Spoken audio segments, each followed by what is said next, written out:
दोस्तों, आज मैं अपनी लिखी कहानी संग्रह आईना से एक कहानी सुनाने जा रही हूँ।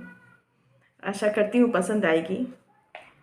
ये कहानी है तो बहुत छोटी, लेकिन शायद आपके मन को छू सके, ऐसा मैं आशा रखती हूँ। और मैंने पहले भी बताया है कि आपके कमेंट मेरे लिए कितने कीमती हैं, तो प्लीज़ कमेंट ज़रूर लिखिए कहानी के बारे में, और कोई सुझाव हो तो वो भी लिखिए।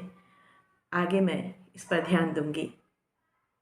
कहानी का शीर्षक है अपराध बोध। लता को रह रह कर आज सुबह से ही सीने में भारीपन और हल्का सा दर्द महसूस हो रहा था, पर काम की अधिकता की वजह से उसने इस ओर ध्यान न दिया। अभी स्कूल में बच्चों की परीक्षा चल रही है, इसलिए वह स्कूल से छुट्टी नहीं ले सकती। जैसे तैसे घर का काम पूरा कर वह स्कूल पहुंची। अभी स्कूल के गेट पर ही पहुंची थी कि अचानक उसे चक्कर आया और वहीं धम से गिर पड़ी। बेहोशी की हालत में उसे हॉस्पिटल लाया गया। उसके पति दीपक को हॉस्पिटल में बुला लिया गया। डॉक्टर ने दीपक से पूछा, बताइए आपकी पत्नी को क्या बीमारी है, वह कौन सी दवाई लेती है। दीपक ने कहा, डॉक्टर साहब, मेरी पत्नी को कोई बीमारी नहीं है, बस हाई ब्लड प्रेशर की कोई दवाई लेती है शायद। शायद? तो क्या आपको उस दवाई के बारे में मालूम नहीं? नहीं, मेरे बेटे नीरज को शायद मालूम हो।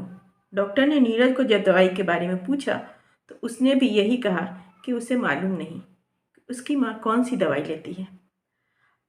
जब नीरज यह बता रहा था तब उसकी आवाज़ कांपने लगी और नज़रें पिता की तरफ मुड़ गई।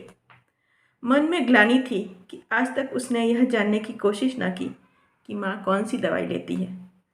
डॉक्टर ने दोनों को कहा, आप लोग दोनों को मालूम नहीं कि लता कौन सी दवाई लेती है? आप लोग इतने गैर जिम्मेदार कैसे हो सकते हैं? लता तो शायद आप लोगों को परेशान नहीं करना चाहती, इसलिए अपनी बीमारी के बारे में आप लोगों को कुछ न बताया।